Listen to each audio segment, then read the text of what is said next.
بسم الله الرحمن الرحيم. Thanks for watching. Don't forget to like, comment, share and subscribe to الحمد لله وكفى وسلام على عباده الذين اصطفى أما بعد.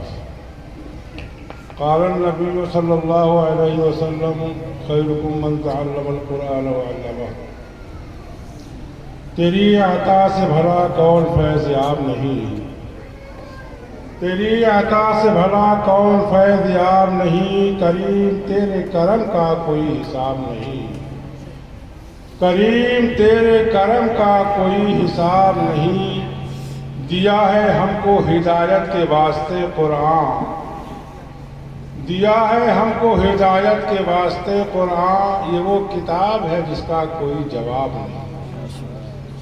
قابل احترام حضرات سامعین، علماء کرام، حفاظ کرام، طلبہ عزیز اور دیگر معزز حضرات، یہ ہم لوگوں کے لیے بڑی مسرت، بڑی خوشی، بڑی فخر کی بات ہے کہ ہم ایک ایسی مجلس کے اندر شرکت کر رہے ہیں۔ آج ہماری حاضری ایسی محفل کے اندر ہو رہی ہے جس کو ایک بہت بڑی نسبت حاصل ہے۔ کون سی نسبت؟ قرآن کریم کی نسبت۔ دنیا کی بہت ساری محفلوں میں ہماری شرکت ہوا کرتی ہے۔ کیا ہے؟ یہ مشاعرے کی محفل ہے، یہ قوالی کی محفل ہے، یہ ناچ گانے کی محفل ہے، یہ سیاسی جلسہ ہے، اور یہ فلاں پروگرام ہے، فلاں پروگرام ہے۔ لیکن آج فلاں نہیں ہے، آج خصوصی پروگرام ہے، تکمیل حفظ قرآن کے نام سے معنون ہے یا اس نام کی طرح منسوب ہے۔ یہ نسبت بہت بڑی چیز ہے، اور یہی نسبت جو اپنی ضروریات کو، اپنے تمام معمولات کو چھوڑ کر کے ہم نے یہاں حاضری کا شرف بخشا ہے، ہم نے حاضری دی ہے، قسم خدا کی یہی نسبت اگر دلوں میں اخلاص رہا تو ہمارے لیے نجات کا ذریعہ بن جائے گا۔ یہ معمولی بات نہیں ہے۔ قرآن پاک سے ہمارا جو تعلق ہے، جو جوڑ ہے، جو نسبت ہے، ایک مسلمان ہو ہی نہیں سکتا بغیر قرآن پر ایمان لائے ہوئے، قرآن سے تعلق قائم کیے ہوئے۔ ذرا سا بھی اگر ہماری ایمان میں کمزوری ہے، قرآن کو ہم نے کوئی اوپری چیز سمجھا، کوئی سرسری چیز سمجھی ہم نے، تو خدا کی قسم ہمارا ایمان کامل نہیں ہوگا۔ دنیا کی سب سے بڑی کتاب، سب سے اچھی کتاب، سب سے برتر کتاب، سب سے افضل کتاب، سب سے مستند کتاب، سب سے معتبر کتاب کتاب اللہ قرآن شریف ہے۔ قرآن شریف ہے، اس کی نسبت دیکھیے آپ تھوڑا سا۔ قرآن شریف ہے، لڑکے نے حفظ کیا ہے، حافظ قرآن ہو گیا، اس کو ایک نسبت حاصل ہو گئی، یہ لڑکا حافظ ہو گیا، جو قرآن کا حافظ۔ اب نسبت دیکھیے کہاں تک جا رہی ہے۔ اس کے والدین کو کہا جائے گا یہ حافظ جی کے پپا ہیں، یہ حافظ جی کے ماں باپ ہیں، یہ حافظ جی کے والدین ہیں، اور یہی نہیں، یہ حافظ جی کے نانا ہیں، یہ حافظ جی کے دادا ہیں، یہ حافظ جی کے بھائی ہیں۔ یہ نسبت بہت دور تک جائے گی، اور یہی نسبت اگر شریعت کے مطابق زندگی گزارا حافظ صاحب نے، من حل احل حلالہ وحرم حرامہ، اگر فادخلہ اللہ الجنہ فشفعہ فی عشرۃ من اہل بیت کلہم بدعۃ النار، یعنی 10 آدمیوں کے لیے، ترمذی کے حدیث ہے، 10 آدمیوں کے لیے سفارش کرے گا۔ خاندان کے اندر ایک حافظ قرآن خاندان کے 10 آدمیوں کی بخشش کی سفارش کرے گا۔ آپ تھوڑا سا اس کو سرسری نہ لیجئے، ہلکا نہ لیجئے، سمجھیے کچھ۔ آپ جتنی باتیں آخرت سے متعلق ہوتی اس کو ہم ٹالتے رہتے ہیں۔ ہماری نگاہیں مادہ پرست ہیں، دنیا پرست ہیں، دنیا میں نفع نقصان جو دیکھتے ہیں اسی پہ فیصلہ کرتے ہیں، اور یہ چیز جو بے حد نفع بخش ہے، آخرت کے اعتبار سے بہت ہی فائدہ مند ہے، اس پہ ہم دھیان نہیں دیتے ہیں۔ 10 آدمی، بابا ہے، نانا ہے، دادا ہے، چچا ہے، بھائی ہے، اور وہ 10 آدمی ہوں گے حدیث کی عبارت کی روشنی میں قد وجبت لہم النار، جن کے اوپر جہنم واجب ہو چکی ہوگی، جہنم کا پروانہ لکھا جا چکا ہوگا۔ یہ حافظ قرآن ان کے لیے سفارشی بن کر کے آئے گا۔ اللہ کی بارگاہ میں اس کی سفارش قبول کی جائے گی، لیکن شرط ہے اور اچھی شرط ہے کہ وہ حافظ قرآن کی زندگی شریعت کے مطابق ہو۔ احل حلالہ حدیث میں ہے، حرم حرام ہو، یعنی شریعت کے بتائے ہوئے حلال و حرام کے مطابق زندگی گزاری، جائز ناجائز احکام کو دیکھ کر کے زندگی گزاری ہو، ناجائز چیزوں سے بچتا رہا ہو اور اپنی ہر چیز کو لباس، پوشاک، بول بات شریعت کے مطابق رکھا ہو، ایسے حافظ قرآن کے لیے بشارت ہے دوستو۔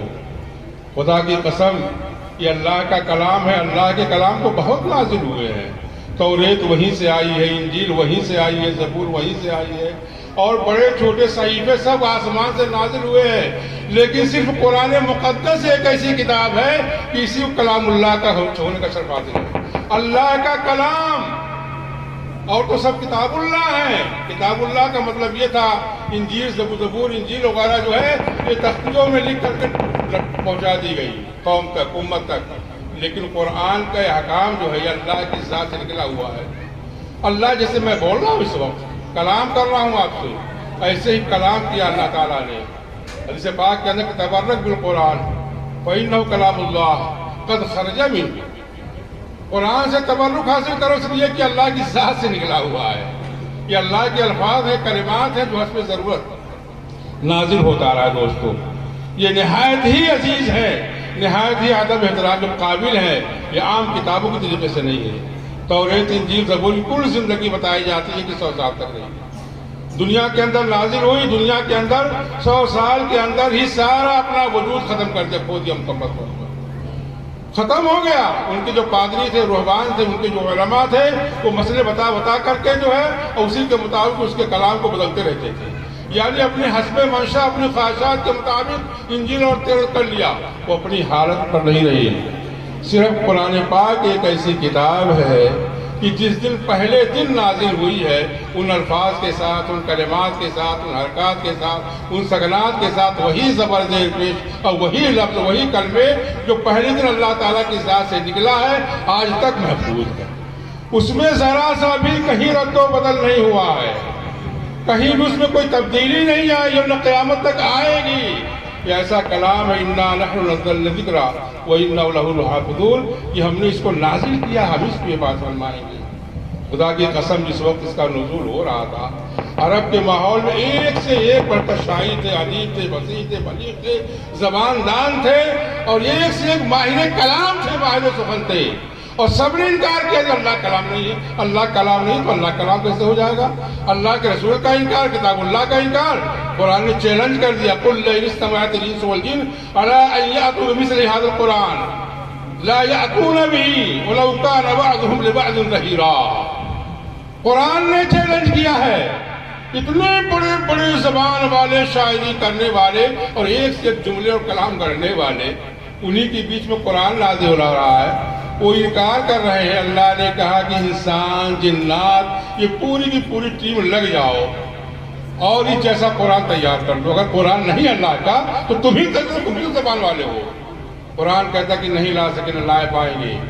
اور یہ بھی چیلنج کیا، جتنے بھی تمہارے مددگار حواری ہیں، ایک دوسرے کی مدد کرو اور قرآن پاک جیسا تیار کر دو۔ کچھ نہیں ہو سکا۔ یہ جگہ فرمایا گیا فَأْتُوا بِعَشْرِ سُوَرٍ مِثْلِهِ مُفْتَرِيَاتٍ، من استطاع من دون اللہ ان صادقین، کہ 10 سورت پورا قرآن نہیں لا سکتے ہو تو کم از کم 10 سورت ہی لا کر کے دکھا دو، لیکن نہیں ہو سکا۔ ایک موقع فرمایا گیا کہ فَأْتُوا بِسُورَةٍ مِثْلِهِ، یکے سورت لے جاؤ، ایک ہی سورت قرآن جیسی لے جاؤ۔ اتنا اونچا کلام ہے، اللہ کا کلام ہے، دنیا کا کوئی آدمی چاہے کتنا ہی قابل ہو، ماہر و لائق ہو اور بہترین چرب زبان ہو اور اونچے سے اونچی بات کہنے والا ہو، لیکن ایک آیت کا بھی مقابلہ نہیں کر سکتا ہے۔ لکھ چکے ہیں شیخ سعدی کی گلستہ کا جواب، جیسے لکھا تھا کسی کافر نے قرآن کا جواب۔ قرآن کا جواب بہت آیا، علم طرح کی کوئی جوڑ رہا، کوئی نعتینہ کی بٹھا رہا ہے، قافیہ بندی کر رہا ہے، لیکن کسی کے بس کا نہیں دوستو۔ لیکن ہائے افسوس، بہت بڑا المیہ ہے، آج ہم نے اس کو بہت ہی اوپری چیز سمجھ لیا، جبکہ خدا کی قسم یہ ہدایت کے لیے نازل کیا گیا تھا۔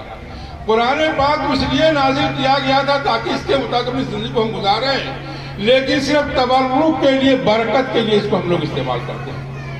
اس کی ایک ایک چیز کے اندر اللہ نے بے پناہ برکت رکھی ہے، بے پناہ ثواب رکھا ہے۔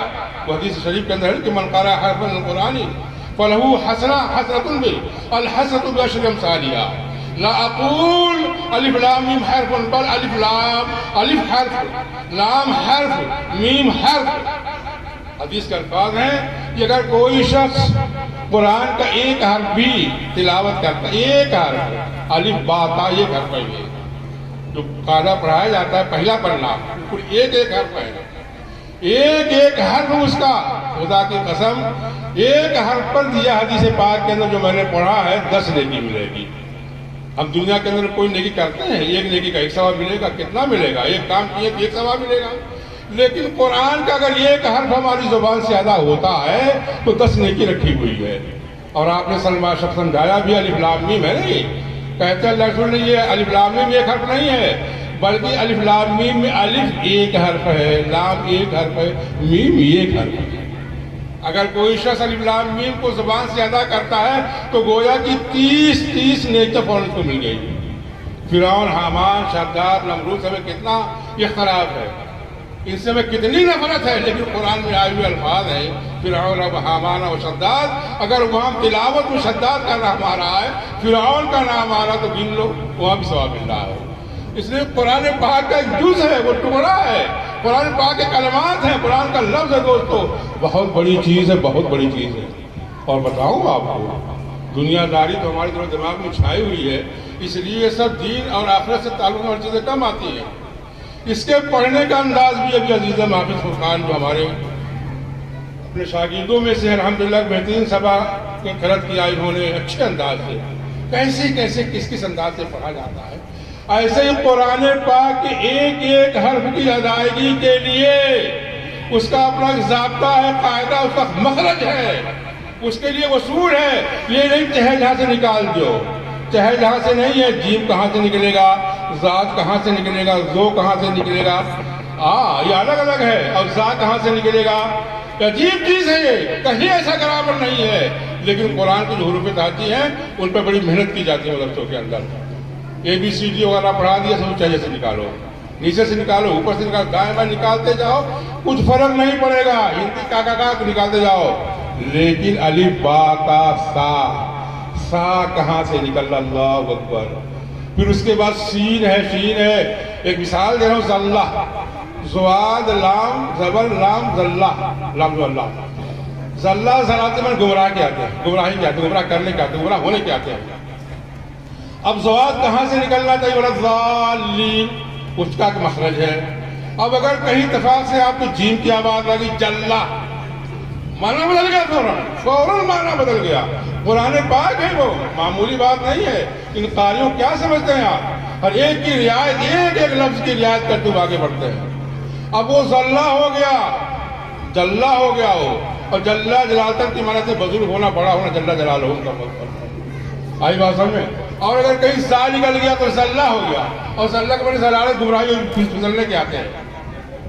زلت القاری آیا مستقل ایک بار، قاری اگر پھولنے کہیں پھسل جائے تو مر ہوتے ہیں۔ اور اگر کہیں زال نکل گیا، زا کے بجائے زال، اور دیکھیے ایک سے پورے ایک خاندان کے معلوم ہوتے ہیں، جیم زاد نے، لیکن یہ سب ایک خاندان کے نہیں ہیں، سب الگ الگ زمرے کی چیزیں ہیں، یہ سب الگ الگ مخارج ہیں، ان کے سب الگ الگ ان کا خاندان ہے، جیم کہیں اور جائے گا۔ دیکھ رہے ہیں آپ، ذرا سا فرق پڑا نہیں، زبان ادھر سے ادھر ہوئی تو معلوم ہے کہ معنی ہی بدل گیا۔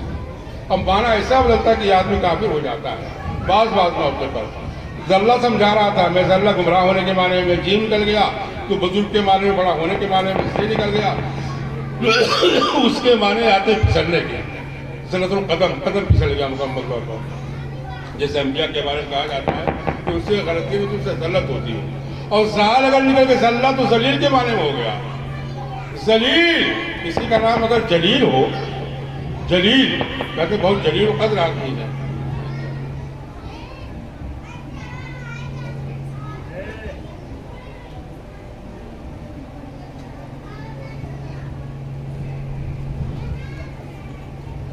اگر کسی کا نام جلیل ہے اور کہیں تھوڑا سا مقدمہ بدل دیا آپ نے، اے ذلیل صاحب، اب وہ جلیل تو بہت اچھا نام، لیکن آپ نے زال سے یاد کر لیا.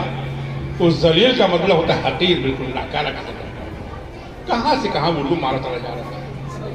تو دوستوں بڑی رعایت کے ساتھ اس کو پڑھایا جاتا ہے، بڑی باریکیوں کے ساتھ اور بڑی نزاکتیں اس کے اندر، قسم خدا کی بتا رہا ہوں. اور آپ لوگ سمجھتے ہیں کہ مدرسوں کے اندر بھی چل رہا ہے. یہاں کی تعلیم کو ہم نے دیکھا، پہلے بھی جائزہ لیا ہے، اس سے پہلے بھی. یہ بہت سمجھیے کہ پورے گاؤں میں ایک روشنی پھیلا رہا ہے. یہ خدا کی قسم کا جس دن مکتب ہوگا یا مکتب کی تعلیم کمزور ہوگی یا مکتب کے لوگ نہیں رہیں گے تو اندھیرا ہے. ان کا مطلب اندھیرا ہی اندھیرا رہے گا.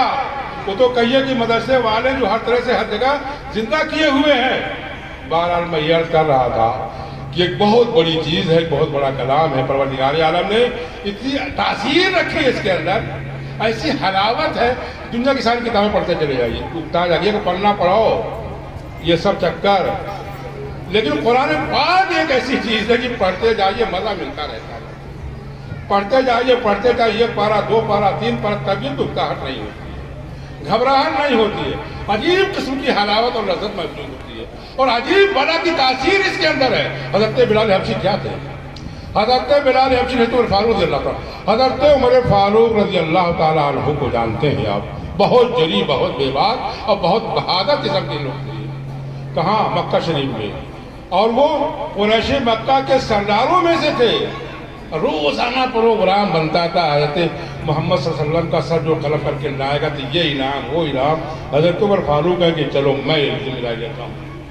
حضرت عمر فاروق رضی اللہ تعالیٰ عنہ کا کہ یہ ذمہ داری میں لیتا ہوں، محمد کا سر قلم کر کے میں لا کے رکھتا ہوں.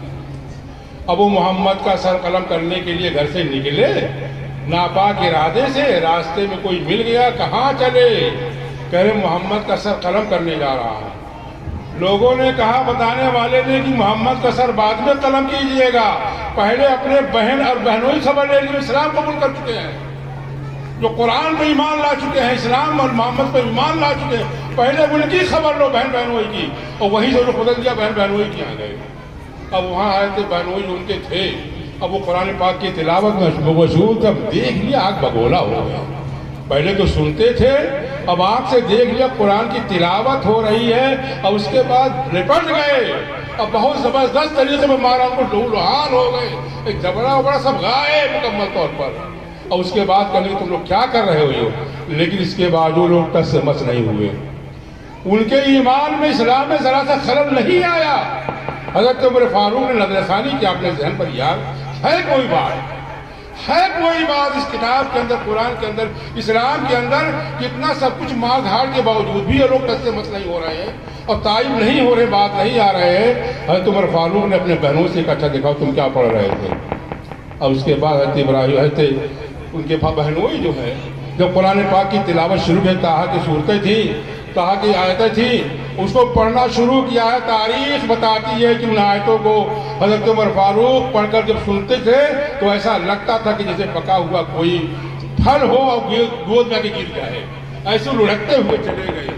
اس کے بعد اسلام قبول کیا. کس نے اسلام قبول کرا؟ اسے قرآن پاک کی تاثیر، قرآن پاک کی اتنی تاثیر. پھر گئے وہاں دارالندوہ کے اندر، وہاں دار ارقم میں، وہاں پہنچے، دروازہ بند کر کے حضور کی میٹنگ چل رہی تھی. لوگوں نے کہا کہ ہاں عمر فاروق آ رہے ہیں. پورا سب ڈھلتے تھے کم سے. اللہ سننے کے آنے دو، اگر ٹھیک سے ٹھیک ہے، اور نہیں تو انہی کی تلوار ہوگی، انہی کا سر قلم کیا جائے گا. لیکن جا کر کے وہ پھلا ہوا پکا ہوا پھل تھا، لڑک گیا. وہاں پر اسلام قبول کیا اور وہ اسلام کا نعرہ لگا ہے، کلمہ شہادت کا گونجا ہے مکمل طور پر کہ پورے مکہ کی وادی گونجی لم سے. یہ بات کہاں سے ہوئی؟ قرآن پاک سے. اتنا اللہ نے اثر دے رکھا ہے دوستوں. میں کیا بتاؤں، ایک واقعہ اس سے پہلے بھی بیان کیا ہوا کہ مولانا فضل الرحمان گنج مراد آبادی، عبرت کے لیے، سبق کے لیے بتاتا رہتا ہوں، بہت ضروری دوستوں. زندگی تبدیل کر لیجیے آپ. مولانا فضل الرحمان گنج مراد آبادی میں مولانا افضال الحق صاحب آدمی کے ساتھ مہوا گورا چوکی وغیرہ میں میں نے ایک مدت گزاری ہے. ان کے دادا ان سے مرید تھے. اب سمجھے اتنا زمانہ گزرا کہ مولانا حاجی فضل الرحمان فضلی لکھتے ہیں. وہ ان کے دادا جو تھے وہ مولانا فضل الرحمان گنج مراد آباد جو یہ اٹاوا اور کانپور کے علاقے میں پڑتا ہے. اپنے ہندوستان کے بزرگوں میں سے تھے. انہی کے مرید کا واقعہ ہے. مولانا فضل رحمان گنج مراد آبادی کے مرید کا واقعہ ہے. بالکل اللہ قسم کے جاہل تھے, الف با بھی نہیں جانتے تھے. گاؤں کے جو دیہاتی ہوتے ہیں اکھڑ بالکل اسی دیہاتی تھے, لیکن کیا تھا قرآن پاک ان کو بڑی محبت تھی. جاہل ہوتے ہوئے بھی قرآن سے بڑی محبت کرتے تھے. جب ان کا انتقال ہوا لوگ لے گئے تدفین کے لیے, قبر میں اتارا, دفن کر دیا گیا. دفن کرنے کے بعد جو 2 آدمی اتارتے ہیں قبر کے اندر, اس میں سے ایک کی جیب کے اندر کوئی ضروری کاغذ تھا اور وہ کاغذ قبر کے اندر گر گیا. اب اس کے بعد قبر جو ہے تیار کے اندر دفن ہو گیا, مٹی وٹی ڈالی گئی, سب لوگ اپنے اپنے گھروں کو جا رہے ہیں. اب وہ آدمی جو قبر میں اتارنے والا تھا اس کا کاغذ گرا, اور ضروری کاغذ تھا, سرکاری کاغذ تھا, ضروری کاغذ تھا.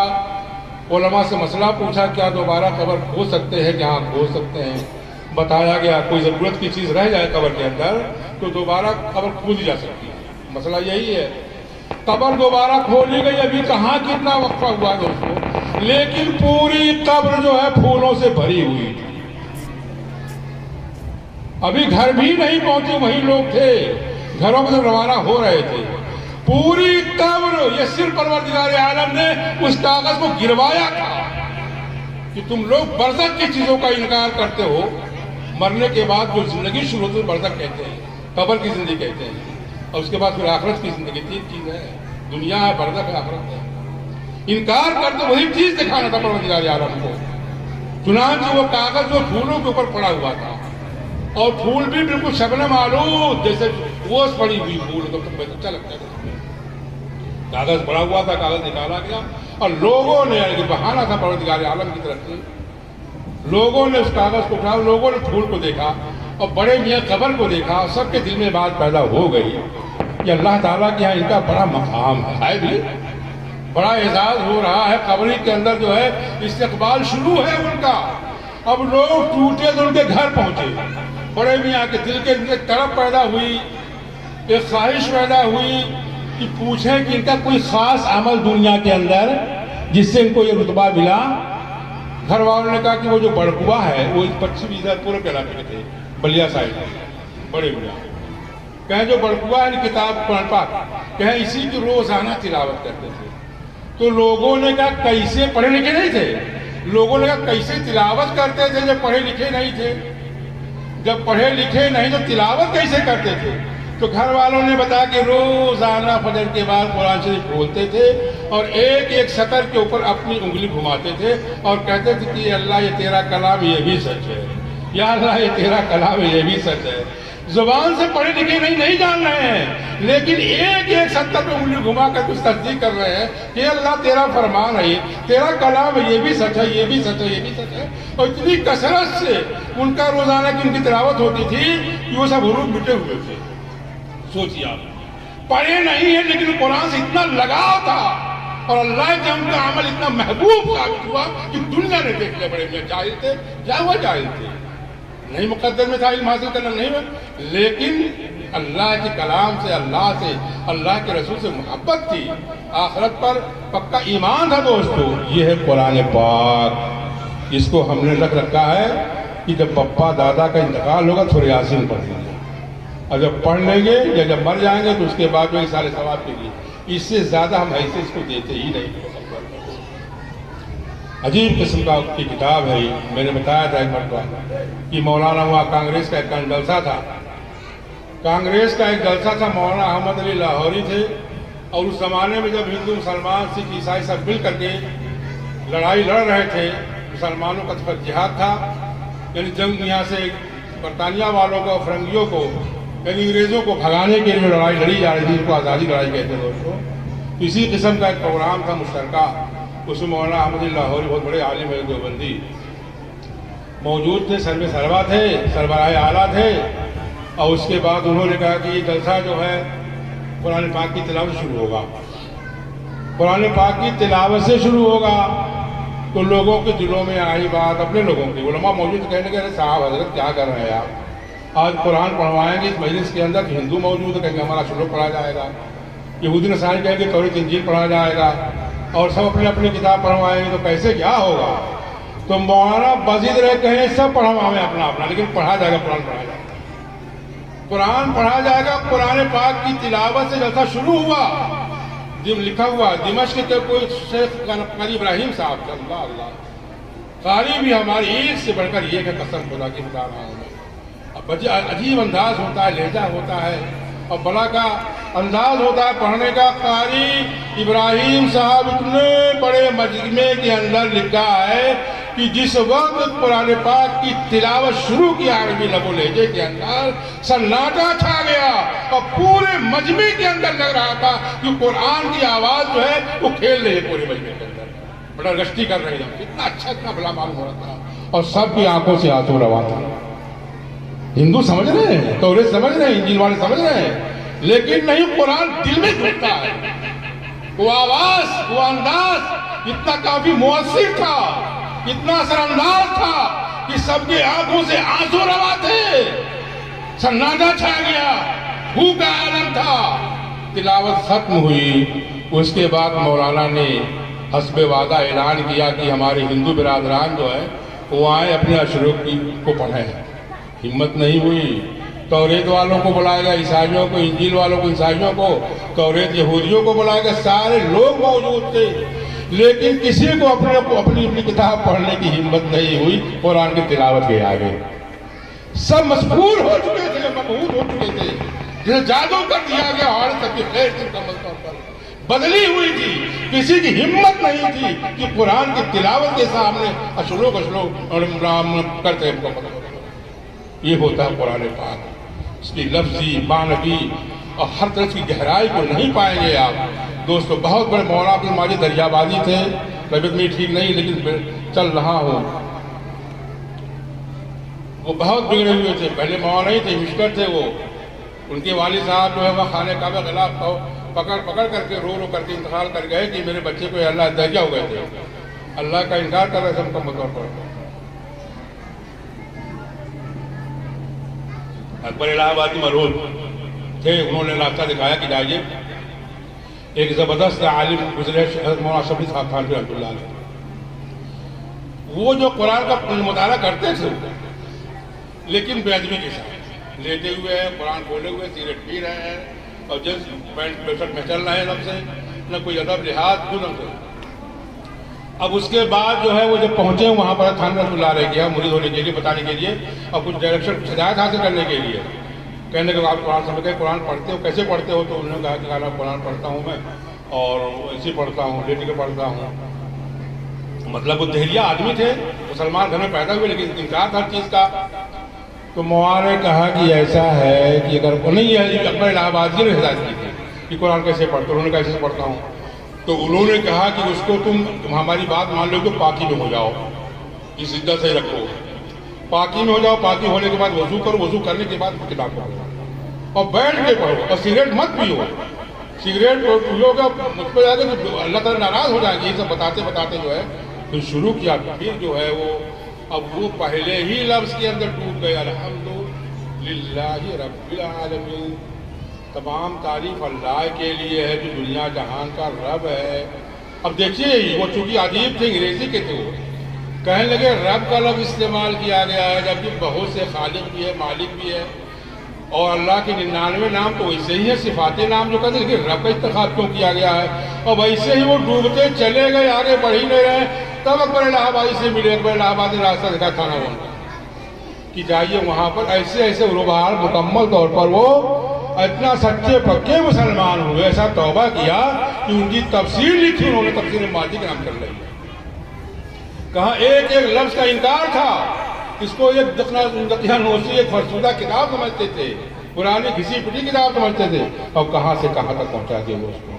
تو میں عرض کر رہا ہوں بات بہت ہے لیکن طبیعت میں بہت ہے کہ قرآن پاک کی عظمت کو ہم لوگ سمجھیں.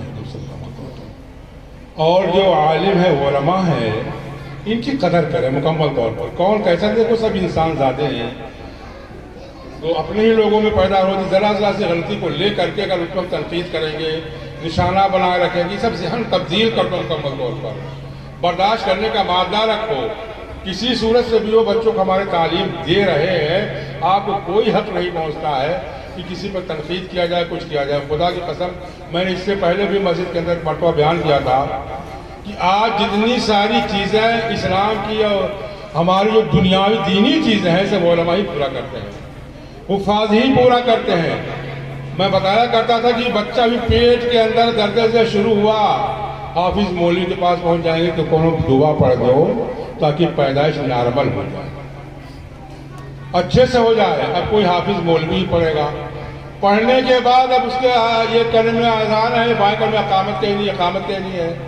کسی مدرسے کے طالب علم کوئی حافظ مولوی ہی آئے گا تو اذان میں اقامت پڑھی جائے گی. 7 دن کے بعد اس کا عقیقہ رکھا ہوا ہے، بلا لو پورے گاؤں کے پردھان کو، ودھایک کو، سنسد صاحب کو، عقیقے کی دعا ان سے پڑھوا لو اگر مسلمان ہو. اگر عقیقے کی دعا پڑھے گا کوئی حافظ یا مولوی ہی پڑھے گا تب آپ کے گھر کا عقیقہ ہوگا. سارا کام وہی کر رہے ہیں مکمل طور پر. کچھ دن ہوا پھر اب بیچ میں تو پھر دعا تعویذ چلے گی. بڑا ہوا اس کا نکاح پڑھانا نہ ودھایک جی پڑھائیں گے، نہ پردھان جی پڑھائیں گے، نہ سنسد صاحب پڑھائیں گے. حتیٰ کہ اگر مسلمان راشٹرپت ہے اے پی جے عبد الکلام جیسا ہو وہ بھی نہیں پڑھا پائے گا. نکاح پڑھائے گا تو وہ پڑھائے گا جو مدرسے کا پڑھا ہوگا، حافظ مولوی ہوگا. اچھا نکاح کا پڑھا دے، طلاق کا مسئلہ آ گیا تو کوئی مولوی ودھایک نہیں مسئلہ بتا پائے گا. ہاں کہتے ہیں کیا کرتے کہ مول صاحب جو ہے ایسے جو ہے کچھ سب کہہ دیے نا ہمیں خیال نہ ہے، ہم کیسے کہہ رہے ہو، بہت مسئلہ پوچھا تھے. اطمینان ہے نا، بہت پوچھتے ہیں، واقعی بتا رہا ہوں میں. کہ اصل میں سنے رہا تھا کہ جب پاگل رہا تھا پر نکاح کا نہ طلاق نہیں پڑا اور غصے والے نے حالانکہ پڑھ جاتا سب پڑھتا ہے وہ. تو ہم نے کہا کیسے کہہ رہے ہیں تو کہا تھا اسے کہہ رہے ہیں 3 بار کہہ رہے ہیں یہ وہ کہ میں وہ نہ ہم کر وہ سوا سکتے نہیں ہے. تو بتاوت ہو کہ ہم اسے سے کہے ہیں تو وہ سوا سے کون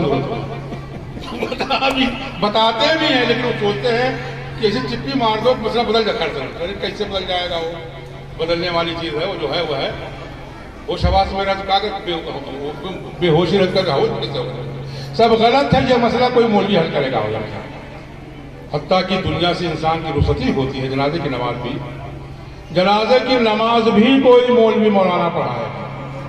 یہ بات میری کہی ہوئی نا کہ ایک صاحب تھے سعودیہ سے آئے ہوئے، ان کی والدہ کا انتقال ہو گیا تھا.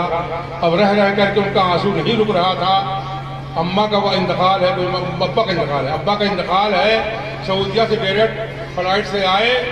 اب اس کے بعد لوگ سمجھا رہے ہیں ارے بھیا مان جاؤ، سب کے ابا کو جانا ہے دنیا سے، تو ابا چلے گئے تو کیوں چلا رو رہے ہیں؟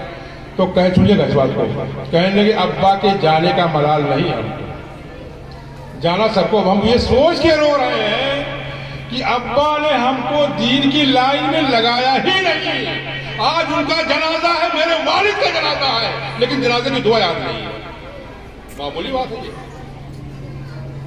جنازے کی دعا یاد نہیں ہے. یہی سوچ کر کے اب ان کو احساس ہوا جب ابا کا انتقال ہوا ہے. ابا رہے تب تک نہیں احساس رہا. اب اپنے ابا کا کوئی تو بہت ابا نماز پڑھے ہوئی ہے وہ، لیکن اپنے ابا کے جنازے میں دعا نہیں پڑھ پا رہا ہے. کہنے لگے میرے لیے میرے ابا نے اتنے جتن کیے، اتنے انتظامات کیے، اتنی اونچی تعلیم دلوائی کہ میں انجینئر ہوں. سعودیہ کے اندر انجینئر ہوں. پل میرے لیے کیا انہوں نے، ساری مصیبتیں صحیح، مجھے اچھی تعلیم دلوائی لیکن دین کی تعلیم سے محروم رکھا.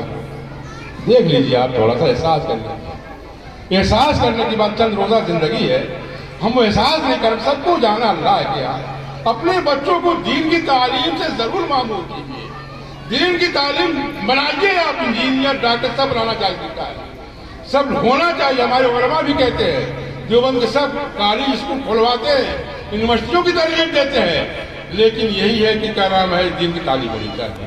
تو شوق سے کالج میں پڑھو، پارکوں میں پڑھو، جائز ہے غباروں پہ اڑو، چرخ پہ جھولو، بس ایک سخن بند ہے عاجز کا رہے یاد اللہ کو اور اپنی حقیقت کو نہ بھولو. دوستو بڑی سچائی ہے ان باتوں کے اندر، اس پہ عمل کیجیے. اللہ تعالیٰ ہم سب کو دین کی باتوں پر عمل کرنے کی توفیق دے. دعا خدا رب العالمین. دعا کریں.